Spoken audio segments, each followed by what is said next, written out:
सियाने कौवे को मिली सजा। जंगल में एक नदी बहती थी और उस नदी के इर्द गिर्द पीपल के एक दरख्त पर कौवे का घोंसला था और दूसरे नीम के दरख्त पर मैना का घोंसला था। दोनों में गहरी दोस्ती थी। कौवा बड़ा चालाक और सियाना था, हर वक्त चालाकी से काम लिया करता था। उसके बरक्स मैना सीधी और रहमदिल जानवर थी और वो हर किसी के काम आती थी।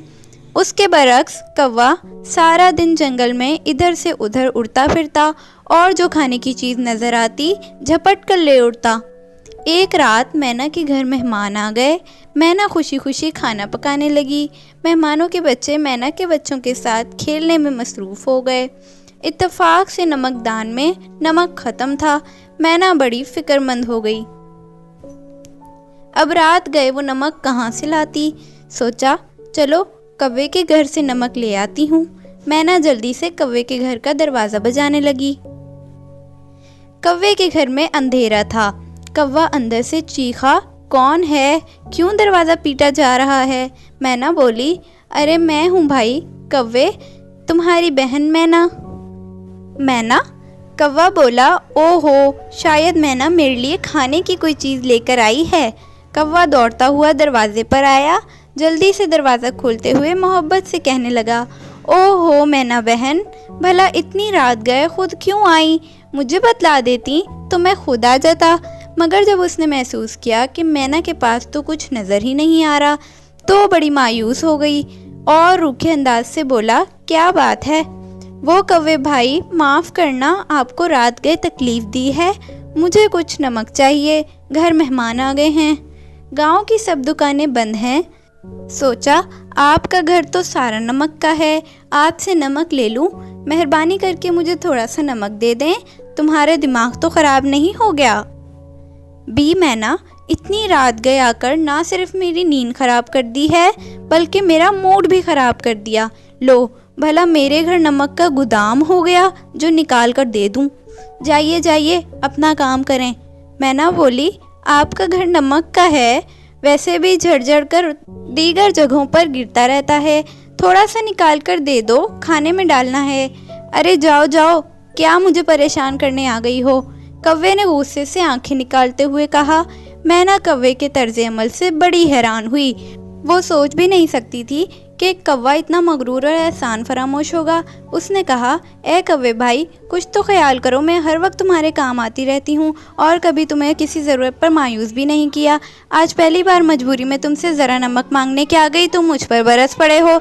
अरे जाओ भी मैना, ख्वामखा लेक्चर ना दो। और ये कहते हुए घर का दरवाज़ा बंद कर दिया। मैना की आंखों में आंसू आ गए। उसे कौवे से इस किस्म की कतई उम्मीद नहीं थी। बेचारी आंसू बहाती घर वापस आ गई। बेचारी मैना ने मेहमानों को बगैर नमक का खाना खिलाया। वाकई कौवे ने बड़ी बेहिसी का मुजाहिरा किया था। खाना खाकर सब सो गए। अचानक ठंडी हवा के झुककर चलने लगे और आसमान पर हर तरफ बादल छा गए और फिर बारिश होने लगी। बारिश की तेज़ी की वजह से दरख्त शोर करने लगे। हवा के झुकड़े दरख्तों की टहनियाँ झूलने लगी। बसेरा करने वाले परिंदे अपने अपने घोंसलों में दुबकने लगे। मैना का घर तो मोम का बना हुआ मजबूत था, बारिश से और मजबूत हो गया।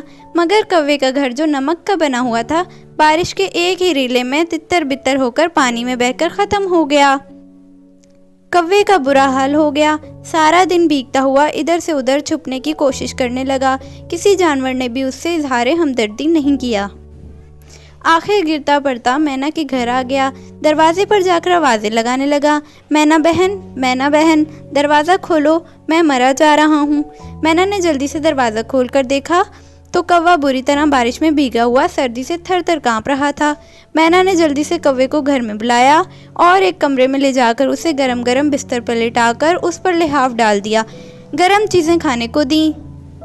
कौवा बड़ा शर्मिंदा हो रहा था कि उसने मैना के साथ कितना ख़राब सलूक किया था। मैना भी उसे मना कर सकती थी, मगर मैना ने मेरे से बदला नहीं लिया। वो अल्लाह से तौबा करने लगा।